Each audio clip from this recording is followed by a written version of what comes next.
Hello, friends. We're doing Bible study again. You have 5 minutes to come in. We will be in First Kings doing chapter 16. Please join. Thank you. See you soon in 5 minutes.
Hello, friends. Welcome. Welcome. Yoav, how are you doing today?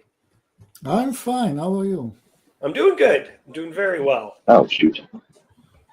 What is shooting? What's wrong, man? This camera doesn't work. That's okay. I accept you just as a robot with a chainsaw. It's a robot with a chainsaw, right? I think. It is a robot with a chainsaw. It's a reminder: they're not your friends. Don't. I just saw the new Frankenstein movie. They want nothing good for us. It's a great point. Great point. I don't think I can debate that. I, Do you recommend Frankenstein? um, if you like the book, I'd say yeah. It's and also if you like Guillermo del Toro's kind of like art direction, Pan's Labyrinth stuff, it was a pretty phenomenal display of his directorial powers. And he also was working hard to, I think, stay pretty faithful to the book. So it's kind of interesting what he does. So if you're a fan of Frankenstein, the book, yeah, go for it. See, now that didn't sound like. But how do you feel? How do you feel for yourself? You said if you like these things, but you never said whether or not you like these things. Um, I'd like to see it again to kind of like read, kind of grasp it a little bit more. But I'm not sure if it's gonna like make it into the annual holiday, spooky movie rotation like The Thing is. Oh, great choice. Great choice. Okay. Yeah, I don't think I have anything to add to it. Did they include a lot of being created in the image of God, Milton's Paradise Lost? Did they get into that a bunch? Yeah. That was in there. Yeah, good. Not reflected quite as much, but that's one of like the main books that Frankenstein's monster used to sort of rise up to a level of like to move beyond adolescence to like maturity. That's good. I really like Ron just saying no out of context. I don't even want to know what he was responding to. I like him just throwing in random yes, no. Yeah, you have to get it. Yeah, it's definitely a no. I just watched your conversation with Daedalus for a month ago. Okay, yeah. So I want to reassure you that Yiddish is alive and well. That what? Yiddish. The language Yiddish is alive and well, and it's not good. it's not. There are a lot of babies in Israel who speak Yiddish as a mother tongue. That's what I understand. He was asking me questions about it, and I'm like, I don't know. I don't actually know how well it's doing because I had heard that. And isn't it true? There's areas of Israel that you could be fine if you speak nothing but Russian. You speak nothing but Yiddish, nothing but Russian, nothing but Hebrew, nothing but English, right? Well, the old folk, they immigrated maybe 10 years ago, 20 years ago, but they still speak their own language. And if you're in the right neighborhood and the people in the grocery store understand you, then life goes on. Okay. All like right. whenever you have immigration, you have this situation. Yeah. No, it's true. It's true.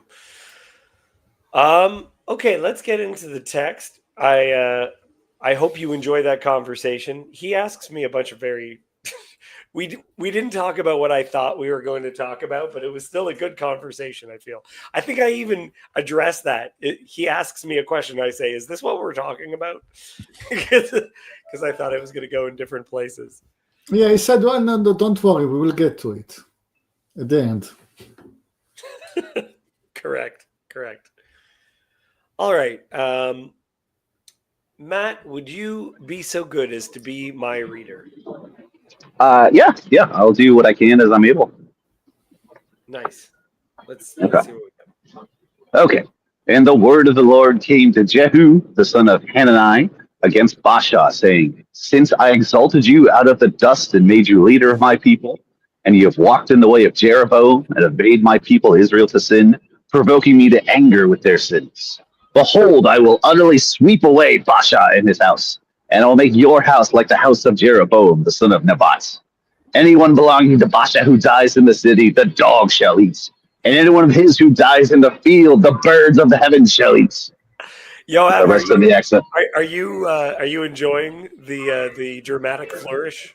How do you feel about this? Well, I like dog, and I enjoy it when the dogs are well fed. Good point. Good point. And too, because scavengers are going to be quite happy. Yeah. Well, there's going to be a lot of kings to eat on in the north for a while yet in Israel. Yeah. Yeah. The dogs are going to eat like kings, in that they are going to eat kings. The simile becomes reality. Yes. Actually, my favorite bit of Jezebel's death is that they eat everything except for the palms of her hands. It's something very strange like that. Where it's like a body part you don't even think about existing. No, it's the cream she was using. She was using a hand cream that didn't like the smell of. It's like spicy or something. Like, yeah, I like that.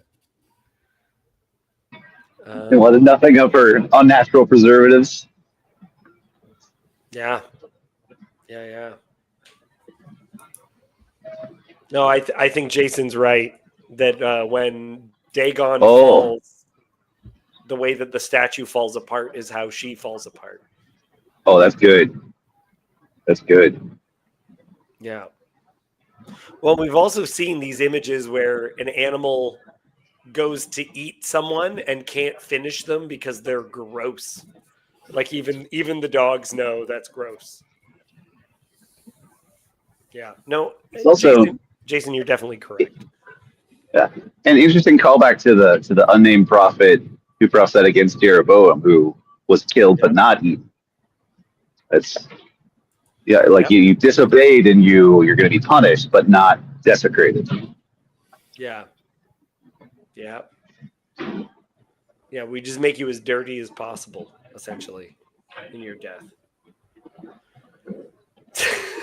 That's a very good point, Jason. Okay. Does anyone have anything? Yeah. Continue. Let's finish this section. Okay. Now the rest of the acts of Baasha and what he did and his might, are they not written in the book of the Chronicles of the kings of Israel? And Baasha slept with his fathers and was buried at Tirzah. And Elah, his son, reigned in his place. Moreover, the word of the Lord came by the prophet Jehu, the son of Hanani, against Baasha and his house, both because of all the evil that he did in the sight of the Lord, provoking him to anger with the work of his hands, and being like the house of Jeroboam, and also because he destroyed it. So the only thing I want to bring forward is the idea that the word of Hashem continues to come forward, and that there continues to be prophets. Right? You could say, okay, we're now in this group of people that are like Jehu, that are like Jeroboam, the son of Nebat, and that like we can just write these people off. But God, sending a prophet means that you care, right? That there's still some kind of relationship. That's part of what I find so interesting, is that there seems to still be, even in this time that seems like a wash, like we're just done, like an opportunity for change to occur. Well, even the initial splitting of the kingdoms was because of the prophet coming to Jeroboam. That's true. Yeah. I think about this.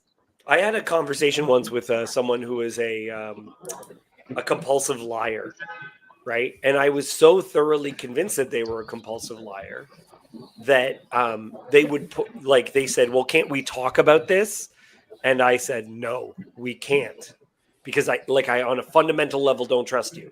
And then after I stated that, anytime they tried to start, I had to remind myself not even to get into conversation, right? Like what kind of engagement you can have on a fundamental level if you don't trust them, right? That it gets to nothing. Kurt, welcome. Yeah, welcome, Kirk. Oh, yeah. Hey, Sorry, I'll be. What I have here. Yeah, This I is was for just going to you. say, sorry if I'm a little bit. If my voice isn't great, I'm sick, so. Yeah. Okay. Okay. But, Yeah, yeah. welcome all the same. What were you going to Yeah, say, Yoav? For Kirk, can you see my camera? See if I can bring you. Yeah. Yeah. I would like to talk to you about these books. Oh, Gödel Escher Bach? Yep. Okay. Okay, have fun.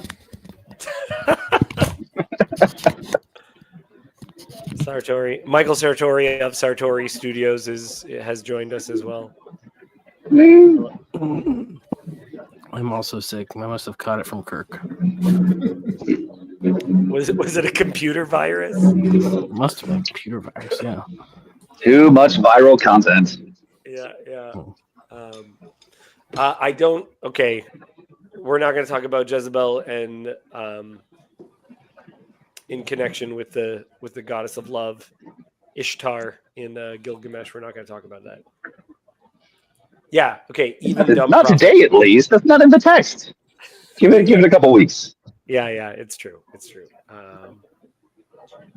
Maybe that comment off topic. Yeah, Donnie, I'm not talking about you. You know that. And Donnie, we got to talk soon. Yeah.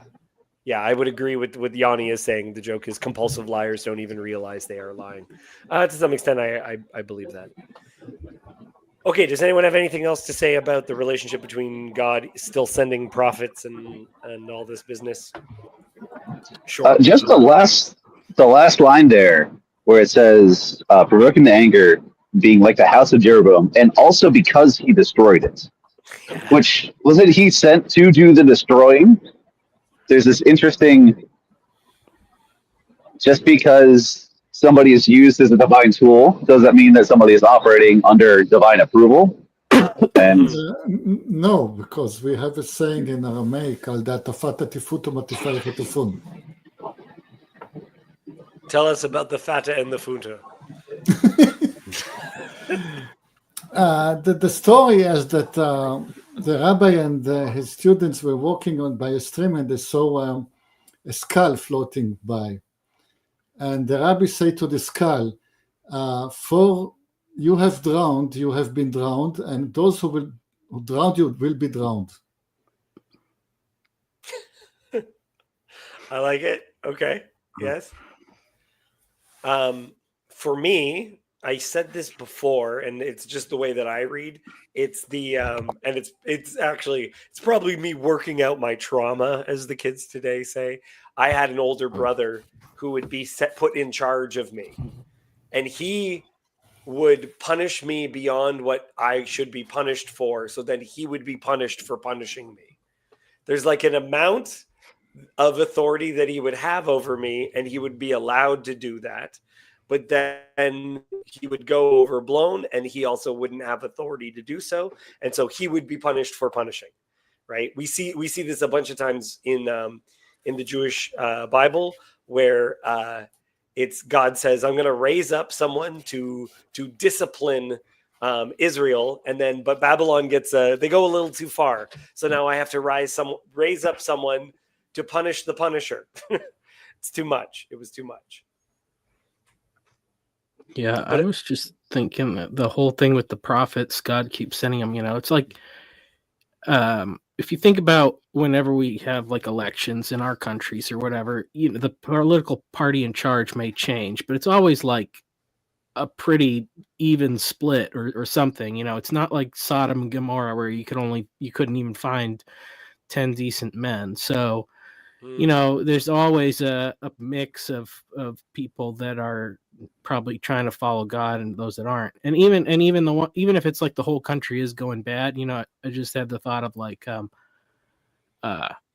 if I go nuts and let my kids like eat all their Halloween candy or whatever, they're not really, it's not really, they shouldn't be punished for eating all the candy if I'm the one that lets them do it, because so it's like when the bad king lets the people get away with bad stuff, right? They're still not even like fully responsible.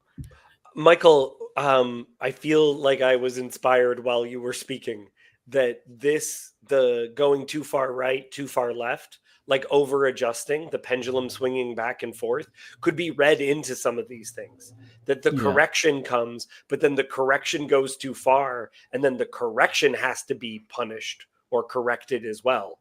And so Yeah. you can read every single president as the overcorrection and punishment of the previous administration. It's a very and that you could actually read that from the biblical text. This guy was sent as the correction, but then look what he said, and then it swings back and forth. Yeah. Well, and you have the same thing with the prophets too, because sometimes it's like, you have sometimes you have the prophets that like the people will listen to, and then sometimes you have the prophet who's just there to point out like everything you guys are doing is wrong. I'm just here to let you all know that, like, so it's like and then when you get into the whole thing of like the false prophets, and that becomes more common, then it's like really important, because it's like then you have a majority and a minority opinion among prophets. Yeah, and it on a personal level, like I had an old HR woman who openly disliked me, and it was actually very, very difficult. I had to put a lot of work into being a good employee because I felt the person unjustly punishing me made me not appreciate if I was actually doing something that needed to be corrected. Right? Like there are kids whose parents go too far with the punishment, but they are kids that need discipline. Right? Yeah. And wisdom would be to be able to glean the proper amount of discipline from someone who's actually in the wrong position to be giving it to you. Yeah. And that's probably why too, like, with all these patriarchs with their 12 kids, it's like they go too far one way and then the other with the parenting, and then it's like, Right. yeah, they kind of figure it out when you get to like the 12th kid. Yeah. Yep. Okay, let's go back to the text. Kirk, are you able to read? Is that a thing? I don't. If you sound too. Okay, let me hear how loud you can get, and we'll see if this works. Okay. In the 26th year of Asa, king of Judah, Elah the son of Baasha began to reign over Israel in Tirzah, and he reigned 2 years. But his servant Zimri, commander of half his chariots, conspired against him. When he was at Tirzah, drinking himself drunk in the house of Arza, who was over the household in Tirzah, Zimri came in and struck him down and killed him in the 27th year of Asa, king of Judah, and reigned in his place. Okay, let's pause 1 second. Matt, I think you were the one who was mentioning it last time. Is these bad kings, look at the length of these reigns. It's not even a full 2 years, right? Because it says he reigned 2 years, but then you look at it, it's from the 26th year of Asa to the 27th year of Asa. So it's not he didn't even fulfill the 2. You round up to 2, but that's how short of a reign. How part of 2 years. Yeah, part of 2 years. And to me, it's that image where Peterson talks about the tyrant chimpanzee leader that is dethroned very quickly. That they actually don't have stable rules. So these guys, they compromise, and they're kind of warlords, and they fall as soon as they rise. This guy, it's like he barely even had a chance to finish his coup before he gets toppled. Yes, yeah. And I love the image. It's while he's drunk too, right? Like it's a guy who can't do much. That is not a king I would like to have a beer with, for the record. Well, that's the only chance you're going to have. He basically had a pint, and he did a keg stand and was stabbed while doing it. Oh, is he not the one where his house burned down? Somebody else get drunk and they burned his house down on top of him? I know. These two-year reigns all run together in my head. Yeah. Okay.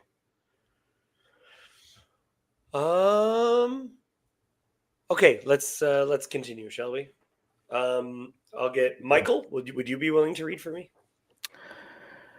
When he began to reign, as soon as he had seated himself on his throne, he struck down all the house of Baasha. He did not leave him a single male of his relatives or his friends. Thus Zimri destroyed all the house of Baasha according to the word of the Lord, which he spoke against Baasha by Jehu the prophet. For all the sins of Baasha and the sins of Elah his son, which they sinned, in which they made Israel to sin, provoking the Lord God of Israel to anger with their idols. Now the rest of the acts of Elah and all that he did, are they not written in the book of the Chronicles of the kings of Israel? So this is, Yanni, I think you're quite right. Strategic intoxication can be considered a poisoning. I think you're completely right. I find these little kings not too interesting. I'm just going to be completely honest. I just want to we got to finish this so that we get to Ahab. Okay? That's what everyone is here for. Anyone who saw that we're doing a Bible study on kings, they're looking forward to some Elijah business. That's what they're here for. Okay, I understand that. Does anyone have anything else they want to add about all this business?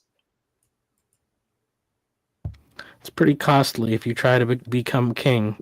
You know, that's a good way to get your whole line wiped out. That's a very good point. You know, you could be in middle management and you'll last multiple generations. This guy, kill them all. I don't know. I've been reading the Arabian Nights lately, and middle management under the caliphate is not exactly secure for you or your descendants. It's a good point. It's a very good point. Yoav, do you have anything you want to throw into this?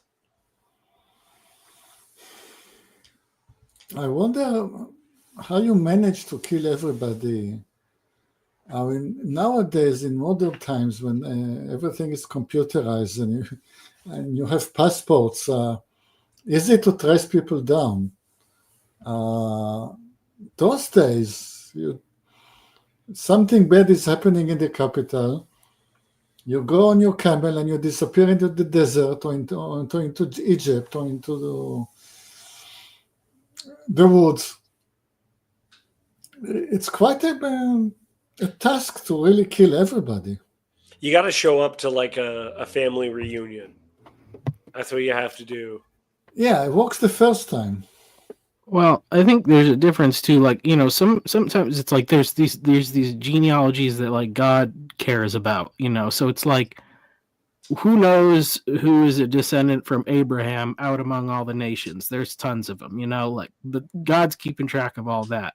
But with these other things, you know, maybe there's some bastard somewhere. But if they don't know whose bastard they are and they don't have any connection to this like legacy of like I'm the son of so and so, then it doesn't even really matter, you know, like because that's always the problem with these guys is that somebody's wanting to take up the name and get revenge and all that. So effectively, you know, if the and I mean, I don't know, it's just to say it's like maybe the name and the legacy dies out. That's kind of the most important thing, more so than the actual bloodline. Right. But this happens with Caesar. Is after he's assassinated, there's a rumor that the child that he has with Cleopatra may have survived, but it's equally as possible that he was slaughtered and no one picks up that mantle. So even if that kid survives, the legitimacy of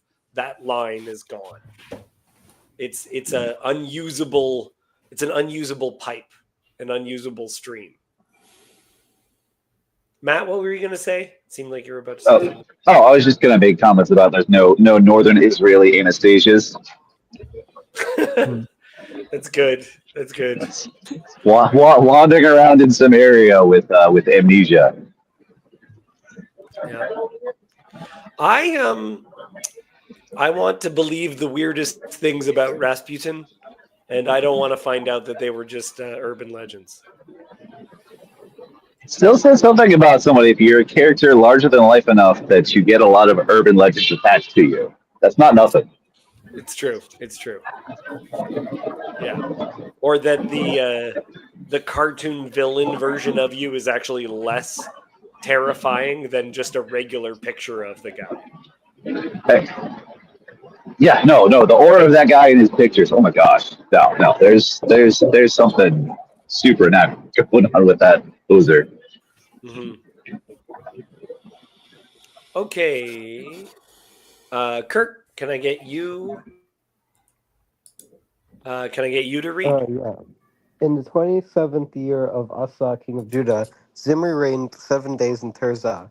Now the troops were encamped against Gibbethon, which belonged to the Philistines, and the troops who were encamped heard it said, Zimri has conspired and he has killed the king. Therefore all Israel made Omri the commander of the army, king over Israel, that day in the camp. So Omri went up from Gibbethon, and all Israel with him, and they besieged Tirzah.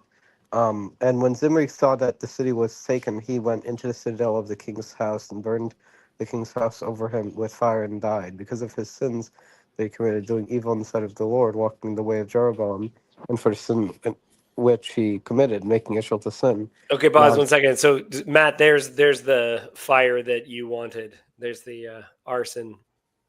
That's It has been located. Give me one more verse, Kirk. now, am I at 20? Yeah. Now, the rest of the acts of Zimri and the conspiracy that he made, are they not written in the book of Chronicles of the Kings of Israel?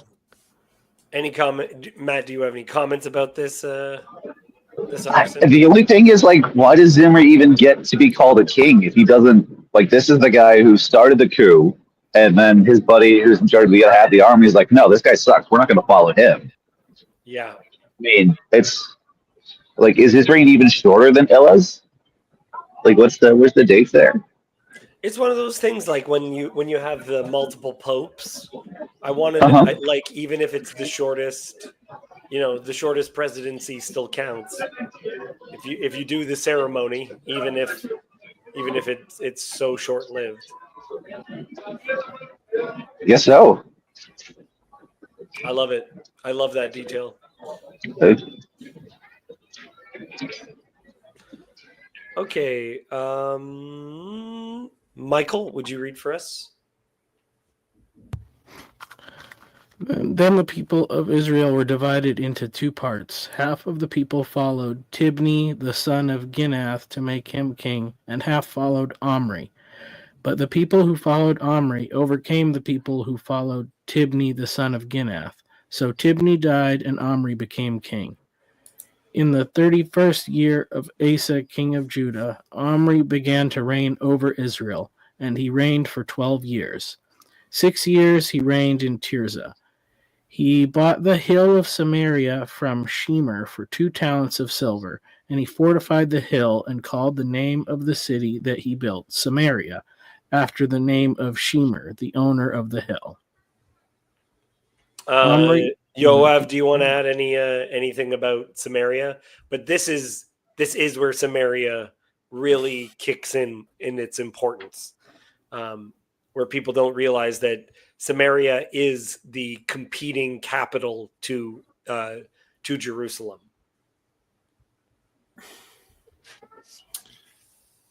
Well, going back to the fact that the conspirator was the minister of half the chariot army.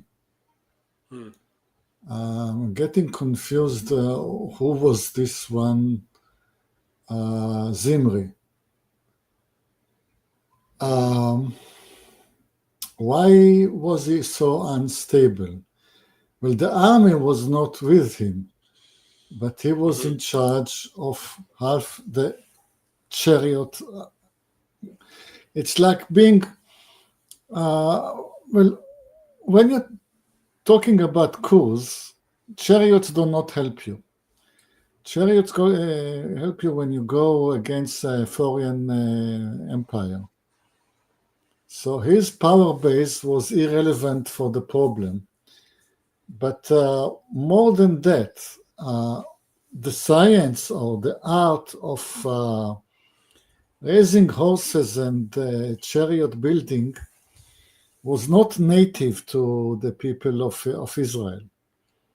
That was imported from far north, from the Hittites, or even going back to now,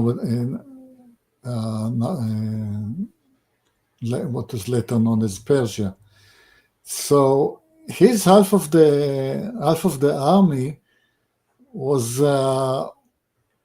mainly influenced by foreigners, while the infantry were local. And this is why his power base was so weak.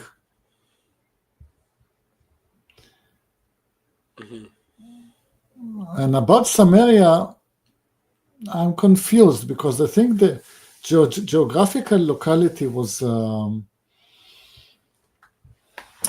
a capital long before. I think it was re-established as a capital and not for the first time. Yeah, that seems to be what Yanni wants to bring forward, the importance of how old of a settlement it is. Yeah. Okay. Everybody's sick. Yep.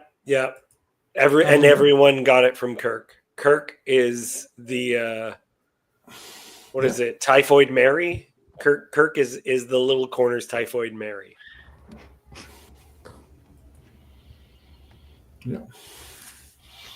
I mean, maybe the text is a bit sickening, but I don't know what's happening today. That was good. Those are very.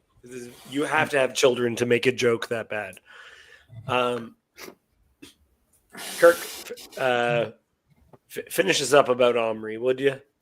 Omri did what was evil in the sight of the Lord, and did more evil than all who were before him. For he walked in all the way of Jeroboam the son of Nebat, and in the sins that he made Israel to sin, provoking the Lord, the God of Israel, to anger by their idols. Now the rest of the acts of Omri that he did, and that might that he showed, are they not written in the book of the Chronicles of the Kings of Israel? And Omri slept with his fathers and was buried in Samaria, and Ahab his son reigned in his place. Okay, bad dude, disliked, excellent. I think we covered everything we need to know.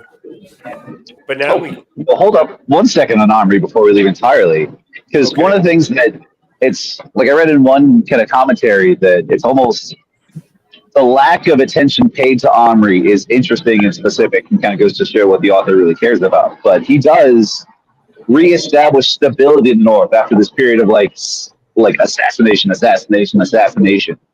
and all the different little accomplishments. The Lightheart comment I was reading makes the comment. It's almost just in like very like napkin sketch form. He is this sort of like dark David that makes possible a very dark Solomon figure in his son Ahab.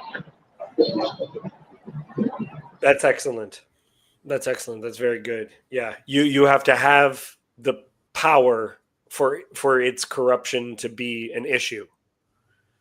So yeah, Omri creates that power. That's very good.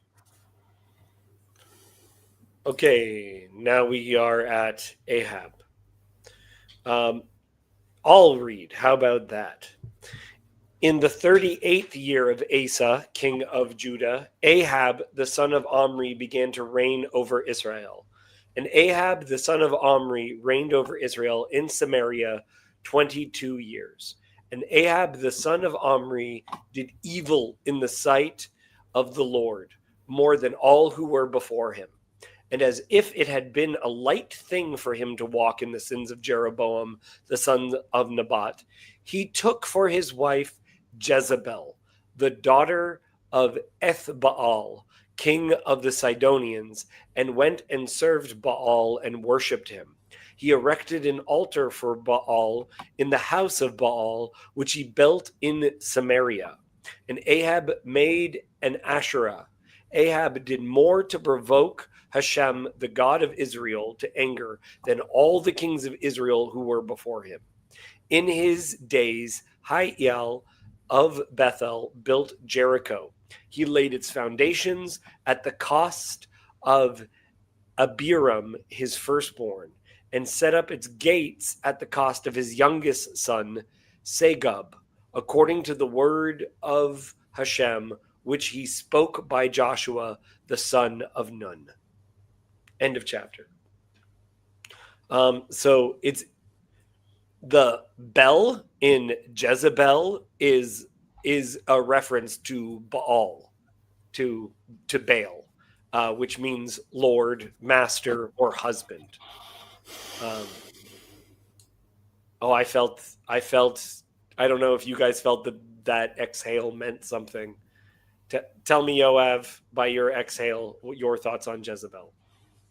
Well, something happened with the Sidonians, because in the days of Solomon, they would worship mainly Asherah. Mm-hmm. And now they switch from to mainly worshiping Baal. So in the time of Solomon, it was easy to erect a religious treaty or cooperation with the Sidonians, presenting the two gods as a husband and wife. Yeah. And now that you have two male gods, there must be a war between them. It cannot be a wedding. And Ahab was trying to go in the ways of Solomon, but he was facing a completely different theological and political situation. Mm-hmm. What's happening now that Egypt has gone down in importance. Solomon could have played it politically being subject to Egypt, and the rising power now is Assyria, and there is a complete difference between the two cultures. The Egyptians are very tolerant because they don't really care about non-Egyptians what they believe in. Mm-hmm. And the Assyrians are extremely predatory. So Ahab has no choice but to participate in a grand coalition of the willing to stop the Assyrians. And therefore he has no choice to adopt the male god of the north, of Syria and Lebanon. His analysis was correct. Not what the Bible wanted him to do, but that's what a wise advisor would advise him at the time.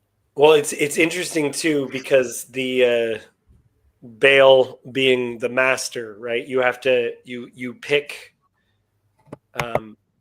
You're picking a kingship essentially, and I'm trying to piece together if there's an importance in the name.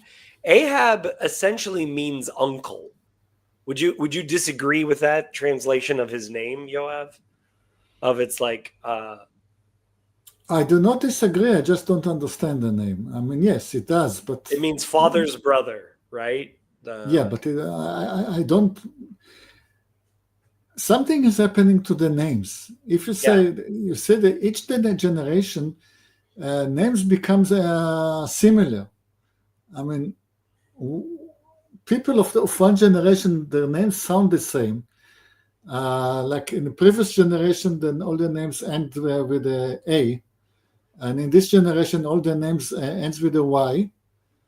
And now there's a new generation. That was the modern name. This is the popular name to give people at that generation. But I do not understand it. There definitely seems to be something in his wife's name where like the carrying over the symbolism of it's not just her God, it's in her name, right?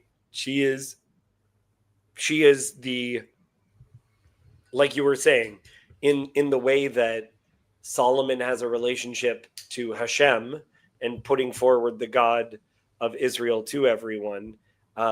Jezebel is a worshiper of Baal and puts that forward. I'd be interested as well, Yoav, based on what you were saying, to analyze her as the Asherah figure and him as the Baal figure, because it's she seems to be worse than him. There's something about her, and if what you're saying is true, that this group of people worshipped the goddess more than the god, and then the god kind of comes into power later. That's an interesting image as far as the dynamic between Jezebel and Ahab, where she's the influence. She makes it happen. Yeah, I mean, there's something there. I think probably, if you think about, that whole thing of like the how does somebody become like 2/3 human or 2/3 God, and that like Yeah. And because Ahab made an Asherah, but Jezebel, she's the one definitely more connected with the prophets of Baal later on, and it's almost like they are trying to, through their marriage and their alliance, they're trying to like harness the power of both gods and goddesses in a way. Whereas, if you look at like Solomon and he's approached by like the Queen of Sheba, and there's that definitely something in like that Proverbs chapter 8, kind of that Sophia thing of like maybe that the more the preferential version of paganism, like for the Gentiles, it's like the Gentiles should have goddesses. And like if they're worshiping goddesses, then they're like sort of in a more appropriate posture to in relation to like Israel and the God of Israel. But if they're adopting gods, then they're putting themselves in contention.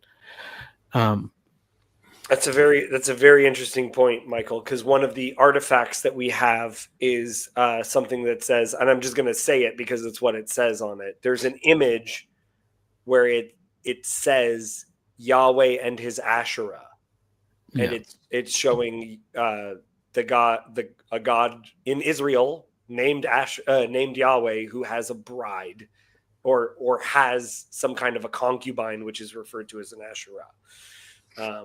So that seems to be, you're taking Hashem and you're putting him into that system that they already understand. Yeah, well, and even too, like, because that's the thing of the goddess is like connected to the land and to the people or whatever. So it's like, like that's like a principality God puts over a land. Because Israel is like spoken of like his bride, and I was reading someone who's talking about how like even in Song of Solomon, the imagery where it's talking about all those like flocks of goats and heaps of wheat and stuff like that, it's pointing to the land and saying like the land is the bride. And so all the earth eventually that should be reconciled to God, it can be perhaps stewarded by something like a goddess, but not by other gods. Right, the fertility kind of a thing. Yeah. You got the two parts of fertility, the land which can bear, and then the one who gives seed. It's interesting. In the Bible, we have the two traditions there. There is the Elohim tradition in the Bible, and it goes back, those Israelites who would worship any god, there was still the memory of the older father of all gods, whose name was El. And in that pantheon, El was the boomer, and Baal was the up and coming, the young stud of a god. Yeah. And I don't think that Jezebel ever realized that the god she is facing is not El. She was still thinking she was dealing with El, and I think she saw herself as the educator coming to this southern province of Lebanon, where the people are still believing in the old nonsense and clinging to the religion of El. And she needs to teach them that things have changed and there is a new God in town and they should move on. I like I'm just with that frame then, like how she reads Elijah showing up at the court, and you have this just desert hermit who is screaming about how God is so far above her, I don't know, like fleshly assumptions about you. It's just so you can see why she'd one just kind of like completely write him off and see him as this weird cult leader.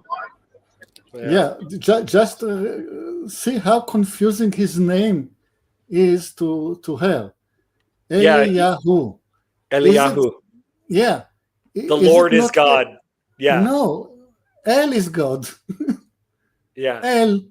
She was reading the name as relating to El. The old God. Right. She was just misreading the situation completely. It is very interesting too, because I studied one of the passages, the God off, as I call it. Like we're gonna have two gods compete as to who's really God. So in the God off, the name of Elijah basically is something that is acknowledging the possibility that people believed others beside Yah were El, right? So his name is Yah is El. That is who El is Yah. Like they're to combine the name in Eliyahu. And Jezebel reads it as, Yah and El are the same God. Eliyahu. El and Yah are the same God. This is how she reads it. Yeah. Which is also, we'll get to it. We're getting there soon. But so him as a figure, he's fighting for something, and how she would read it. I really like what you've brought forward. That's great. Yeah. I'll put it on another thing. This is a little unrelated, but related but unrelated. So I mean, I guess in some sense you would say, like, if there's like a goddess figure of America, that would be Lady Liberty. And like the Statue of Liberty is not like a maiden. She's more of like a strong matronly figure, and this is why it's with the poem that's associated with her. Give me your poor, you're tired, you're weary, and all that. She's like the protective mother figure. But with the way that our like culture has subverted things, now it's the way that she's perceived is, she's a drag queen. And if that's like what we think of our goddess, like that's a reflection of the change in our culture as to like how things have gone. Like, so that's how the old gods have snuck in. They snuck in by wearing dresses. There's an interesting image as well. You can see this in the show. What show was it? Spartacus, where you could have certain sexual indiscretions would be permitted through the wearing of costume. That through the wearing of costume, masks and things like that, you could embody different spiritual forces, and that was what you were kind of getting at before. That's how kings actually gained legitimacy, was through this kind of channeling, but they could have relations with goddesses through such practices, and that would give them divine abilities, right? But if you understood that that's part of how these rituals were done, it makes sense why Jezebel, particularly in the New Testament, is aligned with the notion of sexual indiscretion.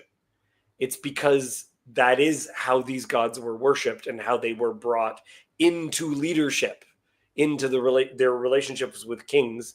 Like, and you can look into it. Even the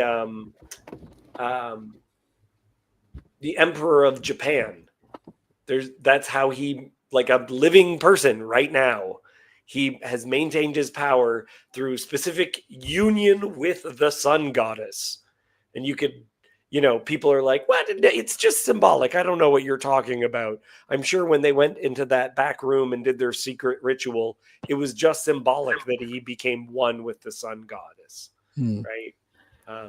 Yeah, it also makes me think. So, like, one of the interesting things. So, I spent a lot of time working in Assemblies of God churches, and they're one notable fact about them is because they're like the biggest Pentecostal denomination, and they're the biggest like conservative denomination that is functionally egalitarian when it comes to like ordaining women. But like 99 times out of 100 in practice, it's like a pastor and his wife are both pastors or whatever. So like, but it's also like it's a low church tradition. So a pastor is not the same thing as like a priest. And so it's it's okay in that way. But if you're in like a tradition that has like a priestly thing, then like the ordination of a woman becomes really problematic because it is messing up with a role that's supposed to represent something very specific in that way. It's interesting that you brought it in relationship to this, because those same traditions are the ones that won't shut up about a Jezebel spirit, which is the notion of this kind of woman becomes essentially and the archetype that women can be possessed by. So it is like to the charismatics, that Jezebel is like the toxic feminine archetype. So they won't shut up about Jezebel spirits. We haven't read about her yet, so no, not yet. I will reserve any pushback against it. I will reserve for later. Her shadow looms large over the story. Yeah, but Right. I would agree with you that she is culturally a symbol of the evil feminine. Mm-hmm. I don't necessarily connect it with the sexual deviation, because I don't believe that the wife of the king ever got herself involved in the naughty stuff by herself. This is not how a court works at all. I think preliminary, because we haven't read the text yet, I see her as the evil educator. Yeah. Well, one of the other things that some people have pointed out, and I think it's really true in sense, is that despite their evil intention, Ahab and Jezebel actually have one of the more functional marriages in the Bible. Yeah. They have a common passion, and that's terrible. Yeah. So it's an interesting. The couple that defies together dies together. Yeah, it's the marriage that's the Tower of Babel, and say we're all united in a common purpose. Yeah, and isn't that the worst? Yeah, that's a good point, Michael. Something being strong isn't always good. Well, I mean, it's just funny because I see people say like people point that out, and then like what is it, like Protestia, the Protestant Twitter account that's always just putting outrageous things like, oh, can you believe this? Like some like a liberal preacher woman said that, and I'm like, yeah, but it's true. Like that is what you like. I mean, it kind of goes against their thing of like wanting women to be like doormats or whatever, I guess. Yeah. But I don't. But I mean, hey, she's a kind of a Proverbs 31 woman in some aspects, right? At least economically, Yeah. logistically. It's that thing of Christ and Antichrist. She goes out and purchases a field for her husband. You know. She does. And when it can't be purchased, she gets it for him all the same. Yeah. Okay. I've had a good conversation. I have enjoyed it. I now want to get on with my day. Does anyone have any closing thoughts that they want to share? The only thing is, tell me when you would like to talk about that thing you mentioned earlier. Okay, we're going off topic. And since Michael is here, I will have a message for Michael. This is a thick book. It's one of the most successful books of my generation. Everybody who considered himself an intellectual had to get at least one copy, and I've got two. So I was a very wise man at the time. And I know a compliment when I hear one coming. Yeah, but so the author got very rich selling this book. However, although it was one of the most read books of the generation, nobody got the message. The author had a specific message for the book, that consciousness is a calculation. And nobody who read the book ever got the message. Only later, when he was interviewed, he said, "Hey, guys, this is what I wanted to say. Why is not?" I got this one. I haven't looked at it much yet, but is this like the sequel? Maybe. Yeah. It's pretty thick too. So it's prolific. Yeah. But he completely failed in delivering his message. So, yeah. I mean, that's what I say. The only thing my book proves is that I thought about stuff, and now it's like I don't think anything that any of my conclusions really went in there. They are. So I guess I'll have to write another one. But just be short. I mean, short and to the point. Yeah. Yeah. That's my message. Thank you, Yoav. Anyone have anything else they want to add? Okay. Thank you guys so much for coming, and I'll see you guys next week. See y'all later. Bye. Happy Halloween. Happy Halloween. Woo. Bye, guys. Bye.